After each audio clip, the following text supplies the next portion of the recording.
मैं सबसे पहले तो अपने उन सभी सहकारी भाइयों को जो सोशल ट्रांसफॉर्मेशन मूवमेंट में अपना टाइम टैलेंट देने के लिए हमारे साथ उपस्थित हैं।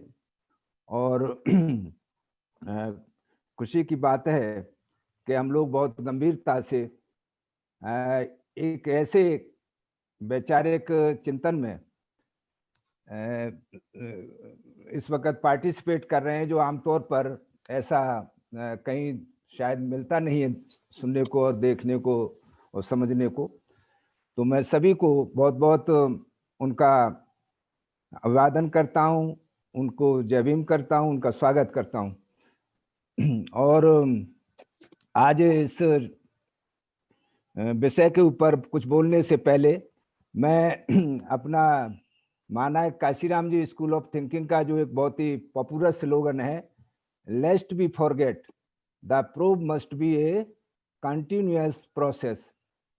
तो ये चीज चूंकि हम थिंकिंग का काम कर रहे हैं तो ये बहुत ही रेलिवेंट है। Lest be forget the proof must be a continuous process. और दूसरा, हम लोग जो यहाँ सीखने का काम कर रहे हैं तो इसमें भी मैं एक और बात ये कि learn as if you were live forever, you were to live forever, और live as if you were to die tomorrow. तो ये हमें लर्न के लिए ये मान के चलो कि हमें हमेशा जीवित है रहना है। और जो बाबा साहब ने जो बात कही है कि it may be yours interest to be our master but how can it be ours to be your slave.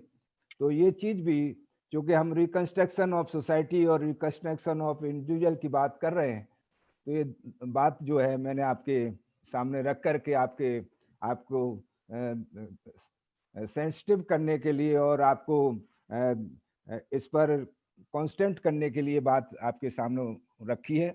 जैसा कि मित्रों, हम लोग अभी रिकंस्ट्रक्शन ऑफ सोसाइटी के ऊपर पिछले 3 हमने प्रेजेंटेशन अपने डिफरेंट ट्रेनर्स के सुने हैं, जिसमें पहला कंस्ट्रक्शन के संबंध में need of conception of the construction of society during the Ashoka the great empire, ये लेक्चर था, ये प्रेजेंटेशन था।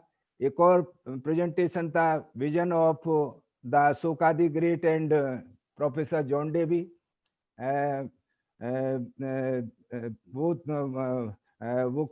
वो क्या नाम है, and re adaptation bye doctor Baba Saheb Ambedkar, that was delivered by Suresh, advocate Suresh Gamre साहब। और कल हम लोगों ने जो theory of reconstruction of experiences, बहुत ही इंपॉर्टेंट टॉपिक था, जिसे फिलॉसफी ऑफ एजुकेशन भी कहा जाता है, वो प्रोफेसर महेंद्र थोराट के द्वारा प्रेजेंट किया गया था। तो हम लोगों ने बहुत गंभीरता से उसको सुना, सीरियसली।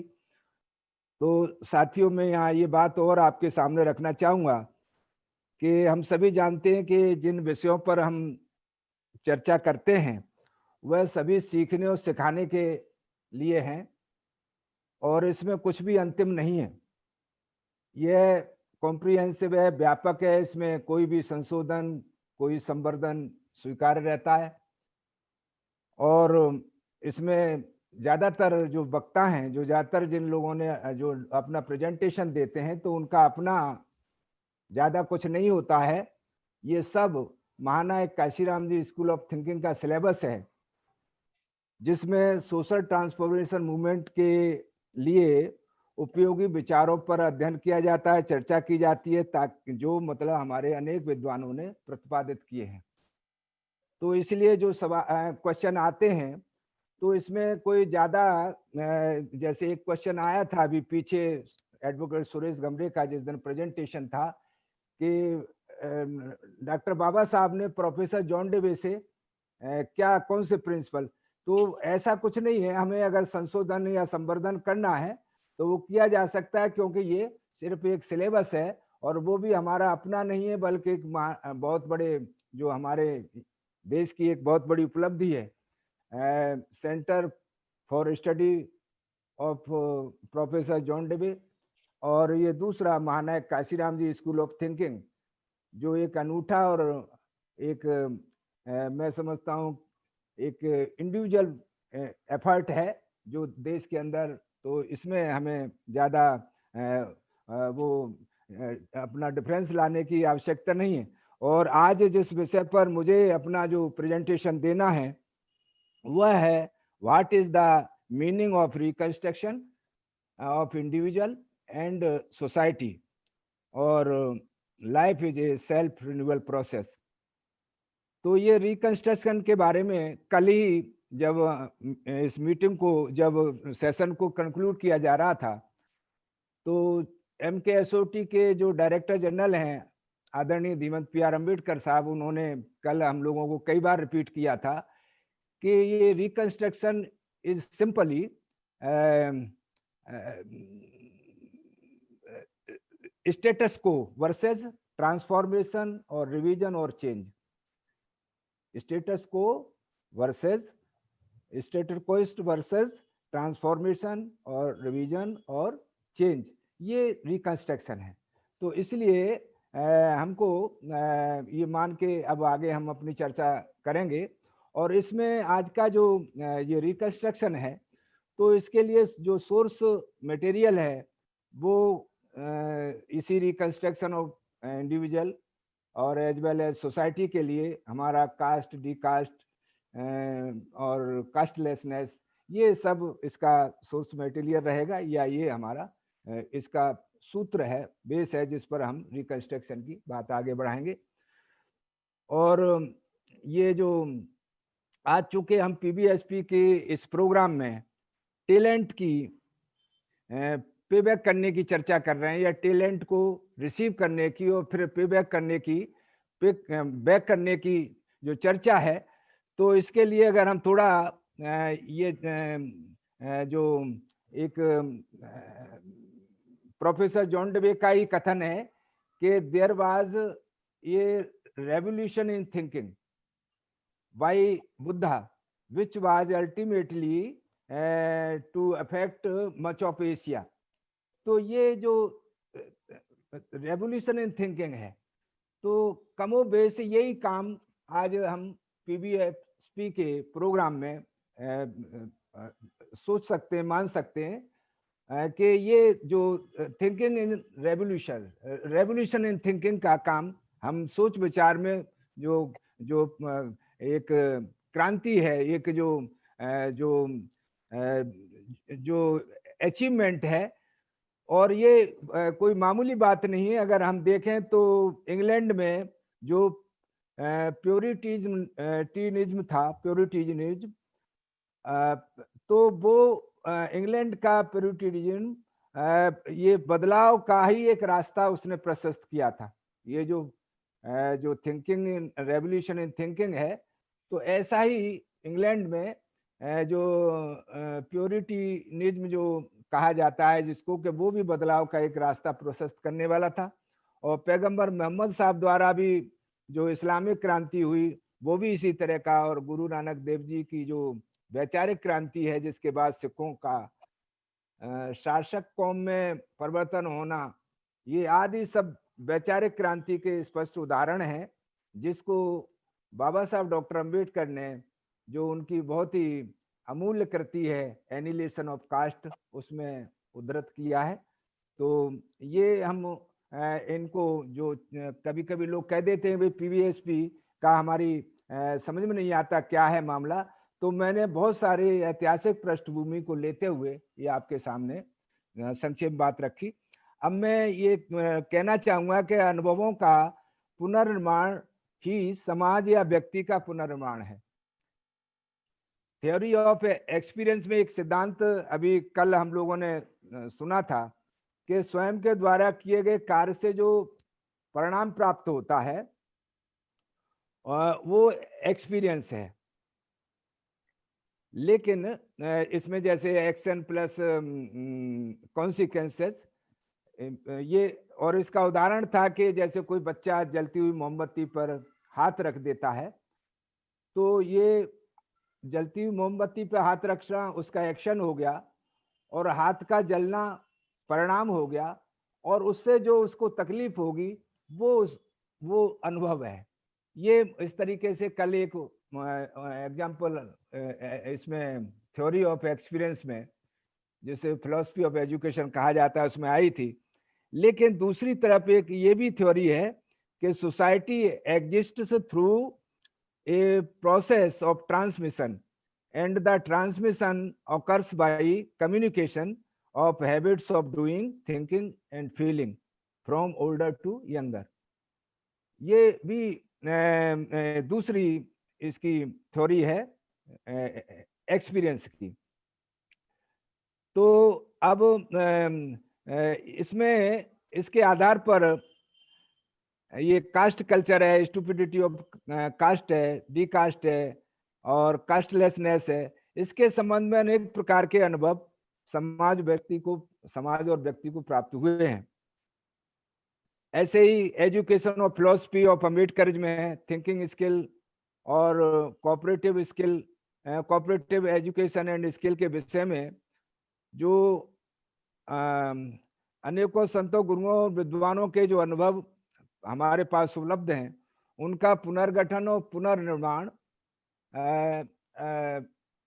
व्यक्ति और समाज के हित में करके सोशल ट्रांसफॉर्मेशन के लिए आवश्यक साधन और साध्य हम बना सकते हैं।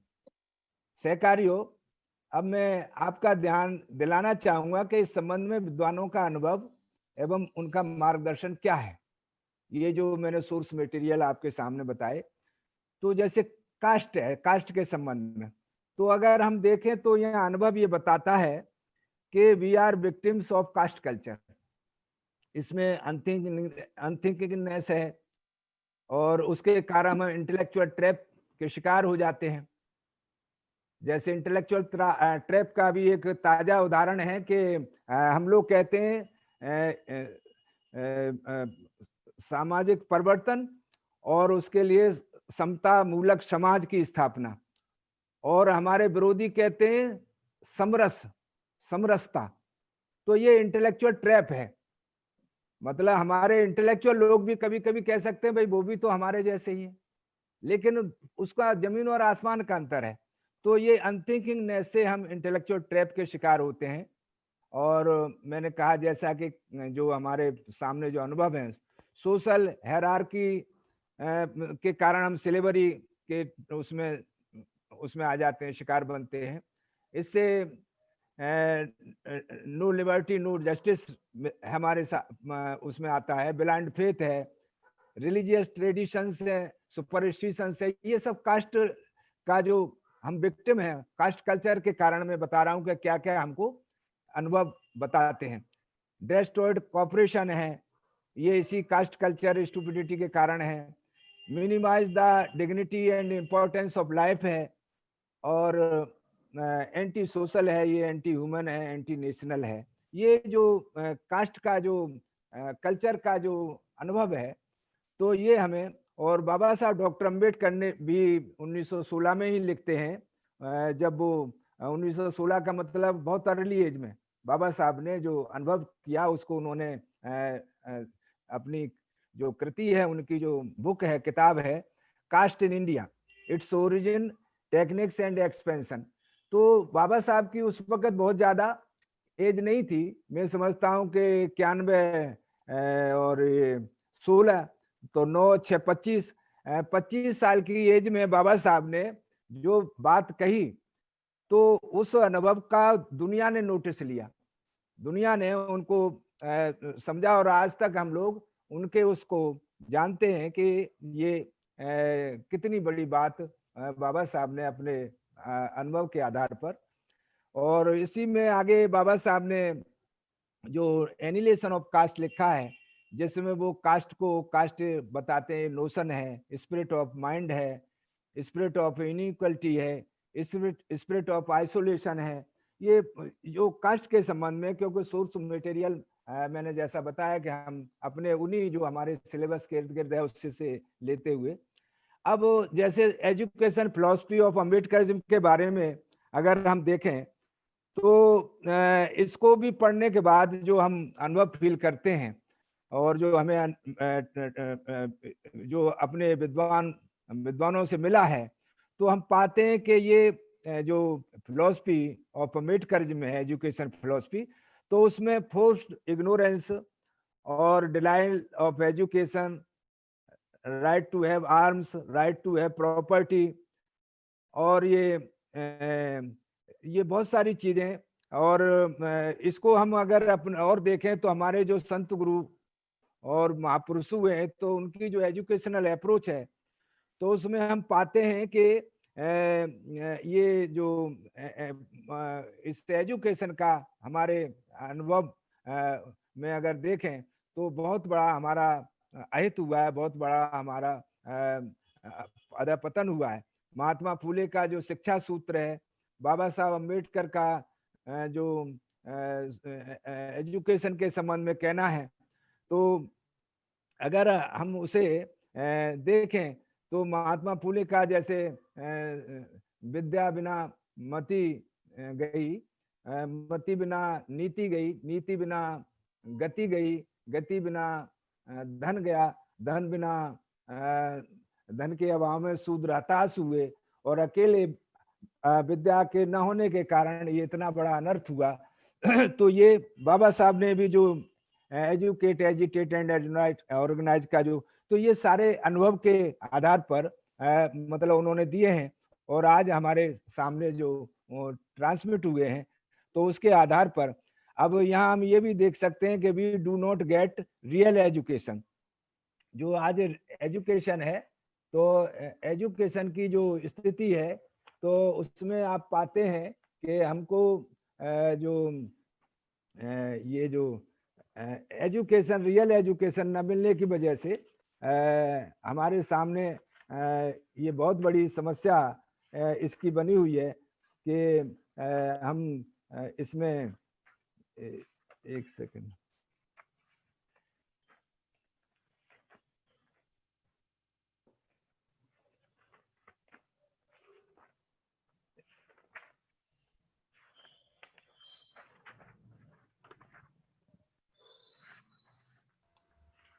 जी सर, कोई?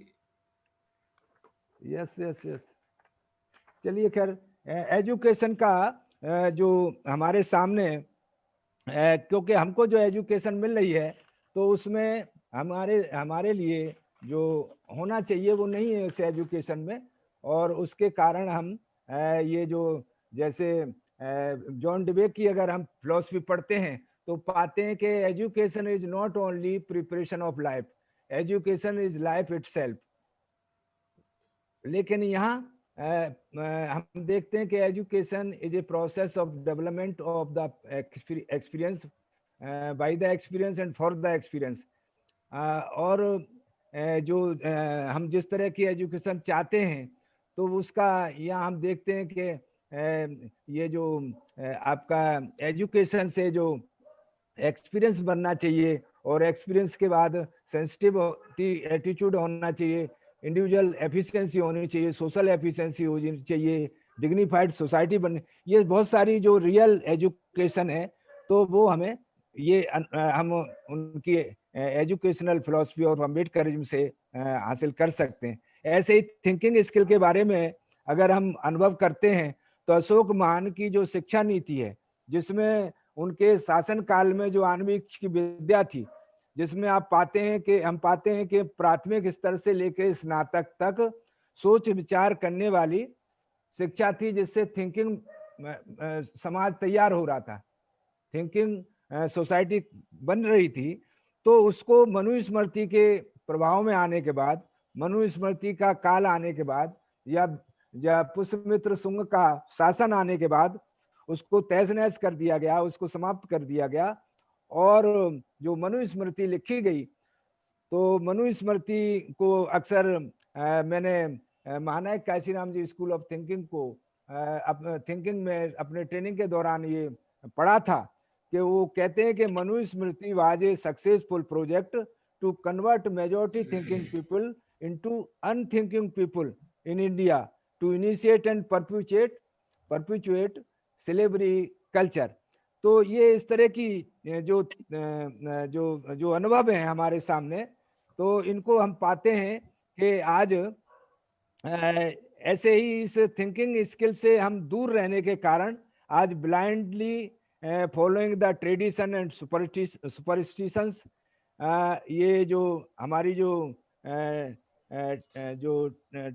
ट्रेडिशनल थिंकिंग है, तो इसमें हम फंस गए। अनथिंकिंग इनिशिएट एंड परप्यूचुएट सिलेबरी कल्चर, जो हम अनथिंकिंगनेस के शिकार हैं, तो इससे ये सिलेबरी कल्चर हमारे उसमें जीवन में without thinking there is no creativity and innovation. ये सब अनुभव के आधार पर हम कह सकते हैं कि ये सारी चीजें जो आज हमें सामना जिनका करना पड़ रहा है, तो ये इसको भी हमें इस मौके पर जरूर ध्यान में रखना चाहिए।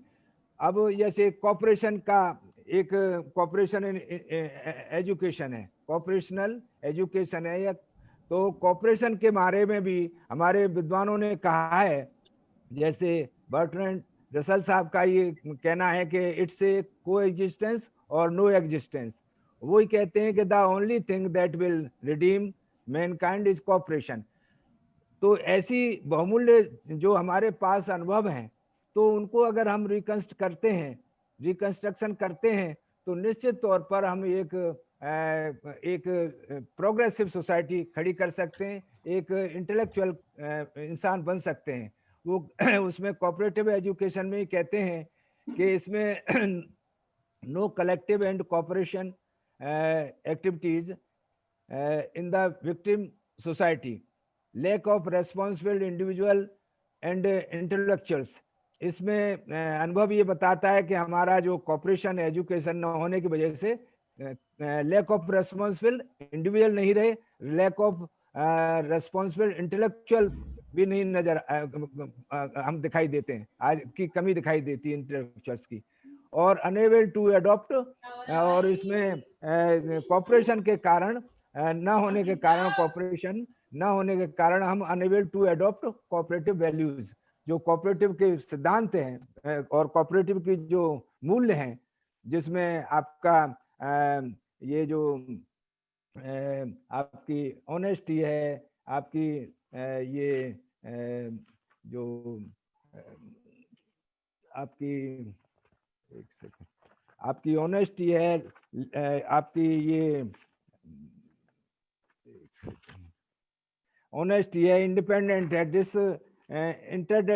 डिसइंटरेस्टेडनेस है, ट्रस्ट है, ये सारी चीजें हमसे, और ये जो आपका कंसर्न फॉर कम्युनिटी है, ये बहुत सारी चीजें उससे जो हमसे अलग हो गई। तो ये नॉन कोऑपरेशन के कारण, कोऑपरेटिव एजुकेशन न होने के कारण, उसके अभाव में, इसका भी हमें रिकंस्ट्रक्शन करते वक्त अपने अनुभवों को अपने विद्वानों से और महापुरुषों से जो मिले हैं उनको कंसिडरेशन में रखना चाहिए। अब मैं जो मेरा टॉपिक था कि ये इंडिविजुअलिज्म और सोसाइटी क्या है, तो इसको समझने का हम प्रयास करते हैं। प्रोफेसर जॉन डेवी अपनी डेमोक्रेसी एंड एजुकेशन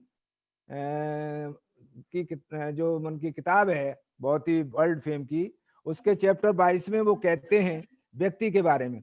वो कहते हैं true individualism is a product of the relaxation of the group of authority of custom and traditions as standard by belief, as standards of belief। इन्हीं जो एक पृथक जो एक इंडिविजुअलिज्म है, जो मतलब एक व्यक्ति से संबंधित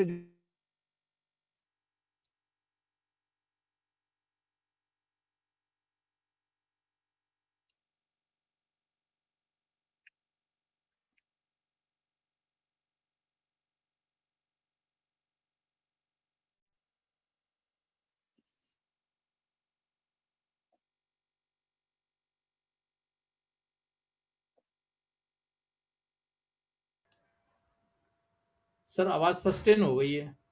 सस्टेन हो गई उनकी आवाज। हम्म, देखिए बोले उनको। एक आनंद जी मिनट आपकी आवाज नहीं आ रही है। मैं फोन कर रहा हूँ।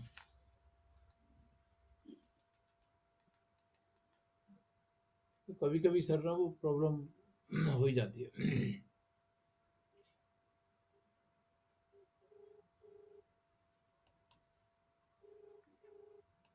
यस वॉइस आ रही है। हाँ बाबूजी आवाज नहीं आ रही जी है हाँ। आपकी।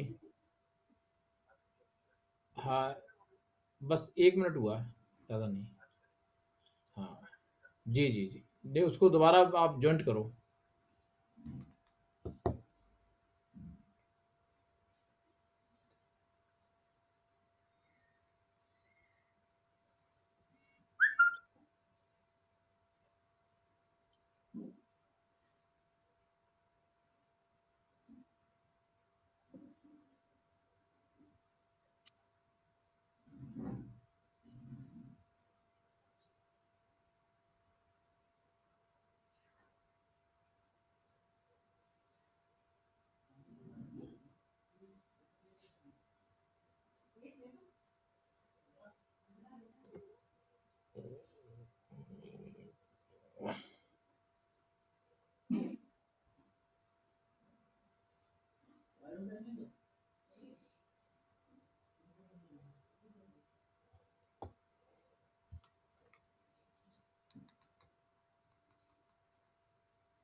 नेटवर्क प्रॉब्लम है सर। उनको नेटवर्क प्रॉब्लम आई है।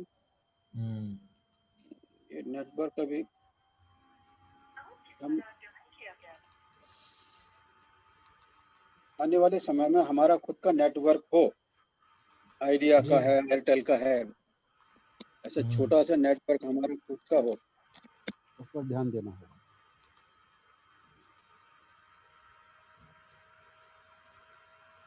There's no voice been knowing. We are trying to connect Rajaram Anand ji. We are trying to connect Rajaram Anand ji.